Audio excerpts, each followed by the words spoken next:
Salam jemaat yang dikasihi oleh Tuhan, jumpa lagi dari dalam siraman rohani Gereja Isa Al-Masih Pegangsaan. Kita akan bersama-sama kembali melihat kebenaran firman Tuhan. Tapi sebelumnya kita akan berdoa. Bapa, di dalam nama Tuhan Yesus, kembali kami datang kepadamu bersyukur untuk setiap kebaikan yang Tuhan selalu nyatakan dalam kehidupan kami. Kami percaya apapun yang Tuhan izinkan terjadi adalah yang terbaik bagi setiap kami. Kalau kami menyiapkan hati kami untuk mendengarkan firman-Mu, mari Engkau berbicara kepada kami, urapi hamba-Mu, urapi setiap jemaat Tuhan yang juga siap untuk mendengarkan isi hati-Mu. Mari Engkau berbicara kepada kami Tuhan, kami siap mendengar. Di dalam nama Tuhan Yesus Kristus kami berdoa. Amin. Bapak Ibu Saudara yang dikasihi oleh Tuhan, kita akan belajar kebenaran firman Tuhan pada siang hari ini yang terambil dari Yohanes pasal yang ketiga ayat 22 sampai 30. Saya bacakan buat kita semua. Kesaksian Yohanes tentang Yesus. Sesudah itu Yesus pergi dengan murid-muridnya ke tanah Yudea dan ia diam di sana bersama-sama mereka dan membaptis. Akan tetapi Yohanes pun membaptis juga di Ainon dekat Salim, sebab di situ banyak air dan orang-orang datang ke situ untuk dibaptis. Sebab pada waktu itu Yohanes belum dimasukkan ke dalam penjara. Maka timbullah perselisihan di antara murid-murid Yohanes dengan seorang Yahudi tentang penyucian. Lalu mereka datang kepada Yohanes dan berkata kepadanya, Rabi, orang yang bersama-sama dengan engkau di seberang sungai Yordan dan yang tentang dia engkau telah memberi kesaksian, dia membaptis juga dan semua orang pergi kepadanya. Jawab Yohanes, tidak ada seorang pun yang dapat mengambil sesuatu bagi dirinya kalau tidak dikaruniakan kepadanya dari surga. Kamu sendiri dapat memberi kesaksian bahwa aku telah berkata, aku bukan Mesias, tetapi aku diutus untuk mendahulinya. Yang empunya mempelai perempuan ialah mempelai laki-laki, tetapi sahabat mempelai laki-laki yang berdiri dekat dia dan yang mendengarkannya sangat bersukacita mendengar suara mempelai laki-laki itu. Itulah sukacitaku dan sekarang sukacitaku itu penuh. Ia harus makin besar tetapi aku harus makin kecil. Bapak Ibu Saudara yang dikasihi oleh Tuhan, renungan pada siang hari ini saya berikan judul Mengolah rasa terabaikan. Bapak Ibu Saudara sekalian, kalau kita baca konteks yang tadi sama-sama kita baca, firman Tuhan itu menceritakan bahwa pada saat itu Yohanes Pembaptis itu sedang ada di puncak popularitas. Banyak pengikutnya, banyak orang pada berdatangan menjadi murid dan dibaptis. Dan popularitas Yohanes pada saat itu sedang ada di puncak. Dan di saat yang bersamaan Tuhan Yesus sudah memulai pelayanannya. Dan di sini diceritakan bahwa Tuhan Yesus sedang melayani di Yudea. Dan Tuhan Yesus juga melakukan baptisan kepada orang-orang yang percaya kepada Dia. Saudara, kita lihat di situ akhirnya membuat pertikaian, artinya terjadi pertikaian. Kejadian itu membuat para murid Yohanes mengalami atau terjadi pertikaian antara murid Yohanes Pembaptis dengan orang-orang Yahudi. Mereka memperdebatkan soal baptisan ataupun soal penyucian tersebut. Dan sebagai akibatnya murid Yohanes Pembaptis membawa orang Yahudi datang bersama-sama kepada Yohanes Pembaptis dan menyampaikan apa yang mereka perdebatkan. Dan kalau kita baca yang ke-26, saudara yang dikasihi oleh Tuhan, dikatakan lalu mereka datang. Siapa? Murid Yohanes dan orang Yahudi yang bertikai soal baptisan, soal penyucian tersebut. Berkata kepada Yohanes, Guru atau Rabi, orang yang bersama dengan engkau di seberang sungai Yordan dan yang tentang dia engkau telah memberi kesaksian, dia membaptis juga dan semua orang pergi kepadanya. Saudara, kalau kita perhatikan ayat 26 ini menjadi perkataan yang sangat provokatif terhadap Yohanes pada saat itu. Karena muridnya datang setelah terjadi pertikaian dengan orang Yahudi, muridnya datang dan mengadukan apa yang dilihat dan apa yang sedang terjadi. Dia mengatakan bahwa orang yang dulu pernah berbincang-bincang dengan engkau, orang yang pernah engkau bersaksi tentang dia, orang yang engkau juga baptis, orang itu sekarang juga membaptis. Bahkan dikatakan semua orang pergi kepadanya. Jadi bahasanya juga hiperbol, sangat memprovokasi Yohanes, seolah-olah bahwa ini ada orang yang dulu engkau pernah mempromosikan orang tersebut, orang di mana engkau pernah bersaksi tentang dia, saat ini justru dia juga melakukan hal yang sama dengan engkau. Bahkan banyak orang sekarang menjadi pengikutnya. Jadi Bapak Saudara sekalian, ini sangat provokatif. Seolah-olah bahwa ada orang baru yang datang dan mengancam popularitas kamu saat ini. Kira-kira seperti itu. Kamu sedang ada di puncak popularitas, tapi faktanya ada orang baru, orang yang dulu pernah engkau promosikan, dan sekarang orang itu sungguh-sungguh mengambil hati banyak orang, sehingga banyak orang menjadi pengikutnya. Dan ini memprovokasi Yohanes. Jadi murid Yohanes merasa bahwa tidak nyaman atau tidak aman dengan kehadiran Yesus yang melakukan baptisan. Dia merasa bahwa kehadiran Yesus yang melakukan baptisan juga bisa merusak popularitas Yohanes Pembaptis sebagai gurunya. Tapi kita perhatikan bagaimana respon Yohanes Pembaptis ketika muridnya menyampaikan berita tersebut. Bapak Saudara sekalian, sebelum kita masuk apa yang menjadi respon Yohanes Pembaptis, kita lihat dalam kehidupan kita sehari-hari apa yang terjadi pada saat itu. Saat ini pun juga sering kita lihat, baik dalam dunia pekerjaan maupun di dalam dunia pelayanan. Ada sering orang merasa tidak nyaman, merasa terabaikan ketika ada orang yang baru, orang yang lebih muda, orang yang baru benar-benar terjun dalam dunia bisnis tersebut, tetapi dia punya potensi dan seolah-olah dia bisa naik dengan cepat karirnya, sementara ada orang yang sudah puluhan tahun bergelut di dalam bisnis tersebut, tapi bisnisnya begitu-begitu saja. Demikian juga dalam dunia pelayanan.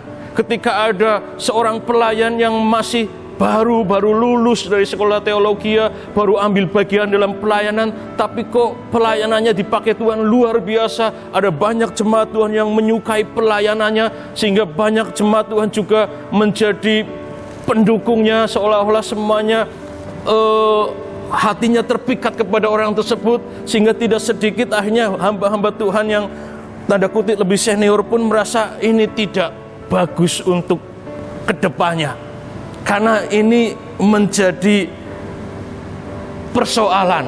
Ini bisa menjadi orang baru, ini bisa menjadi orang yang membuat dirinya terabaikan. Itu saudara yang terjadi pada saat itu ketika murid-murid Yohanes melihat Tuhan Yesus mulai pelayanannya. Dan itu juga bisa terjadi pada saat ini ketika ada orang yang merasa terabaikan karena ada orang baru yang punya potensi luar biasa dan mengambil perhatian banyak orang. Kita belajar dari Yohanes Pembaptis bagaimana dia mengolah rasa tersebut ketika ada perasaan yang dilontarkan oleh murid-muridnya, dan Yohanes Pembaptis menyikapi itu. Dia menyikapi dengan luar biasa, Bapak Saudara. Yang pertama kita lihat ayat yang ke-27 dan 28. Ketika orang itu, murid Yohanes dan orang Yahudi datang menyampaikan apa yang dilihat dan yang sedang terjadi, Yohanes tidak merasa terabaikan, saudara. Yohanes tetap meyakini bahwa semuanya itu adalah yang terbaik yang Tuhan izinkan terjadi. Yang pertama, ketika kita mengalami atau kita mungkin menemukan rasa terabaikan dalam diri kita, yang pertama yang harus kita lakukan adalah kita harus mengenali diri kita dengan benar. Jadi kenapa Yohanes tidak merasa terabaikan sekalipun ada orang yang lebih hebat pada saat itu dan mulai menarik hati banyak orang? Yohanes mengenali dirinya dengan benar. Ayat 27, 28, ayat 27, 28 dikatakan bahwa tidak ada seorang pun yang dapat mengambil sesuatu dari dirinya kalau tidak dikaruniakan kepadanya dari surga. Jadi Yohanes Pembaptis mengatakan bahwa semuanya kalaupun terjadi, nggak akan terjadi kalau surga tidak mengizinkan. Kalau saat ini banyak orang akhirnya tertarik dan hatinya terpikat dengan Yesus, dengan pengajarannya, banyak orang akhirnya berbondong-bondong menyerahkan dirinya untuk dibaptis, itu memang karena berasal dari surga. Artinya itu kehendak Tuhan. Dan dikatakan yang ke-28, kamu sendiri dapat memberi kesaksian bahwa aku telah berkata, aku bukan Mesias, tetapi aku diutus untuk mendahulinya. Jadi Yohanes Pembaptis sadar betul siapa dia. Dia bukan Mesias, tapi orang yang disuruh untuk mendahulinya. Dia sadar betul bahwa semuanya bisa datang kepada dia kalau memang dari surga mengizinkan. Demikian juga ketika orang datang kepada Yesus, itu memang karena kehendak surga yang terjadi. Kehendak surga yang mengizinkan itu terjadi. Jadi Bapak Saudara sekalian, bagaimana kita mengolah rasa terabaikan ketika rasa itu mulai muncul dalam diri kita harus mengenal diri kita dengan benar. Yang kedua, yang ke-29, dikatakan yang empunya mempelai perempuan ialah mempelai laki-laki, tetapi sahabat mempelai laki-laki yang beri dekat dia, yang mendengarkannya sangat bersuka cita mendengar suara mempelai laki-laki itu. Itulah sukacitaku dan sekarang sukacitaku penuh. Yang kedua adalah melakukan bagiannya dengan benar. Jadi bagaimana kita mengolah rasa terabaikan ketika rasa terabaikan itu muncul, bagaimana kita menyikapi supaya itu tidak terus berkembang dan akhirnya rasa terabaikan itu berdampak negatif bagi diri kita. Yang pertama adalah mengenali diri dengan benar, yang kedua adalah melakukan bagian kita dengan benar. Yohanes Pembaptis mengatakan bahwa sahabat mempelai laki-laki, ya, berdiri dekat dia dan mendengarkannya, sangat bersukacita mendengarkan suara mempelai laki-laki itu. Jadi di sini Yohanes Pembaptis menggunakan gambaran bahwa dia adalah sahabat dari mempelai laki-laki, bukan mempelai laki-laki. Dalam budaya Yahudi, sahabat dari mempelai laki-laki sangat penting peranannya dalam sebuah pernikahan. Karena sahabat mempelai laki-laki bertugas untuk menyiapkan pesta pernikahan, bahkan untuk menjamin bahwa pernikahan itu bisa berjalan dengan baik. Itu adalah bagian yang dilakukan oleh sahabat mempelai laki-laki. Bahkan dari literasi yang saya baca bahwa mempelai laki-laki juga bertugas untuk menjaga kamar mempelai perempuan. Jadi sahabat mempelai laki-laki berjaga-jaga di depan kamar mempelai perempuan untuk memastikan bahwa pada waktunya yang masuk dalam kamar tersebut adalah benar-benar mempelai laki-laki.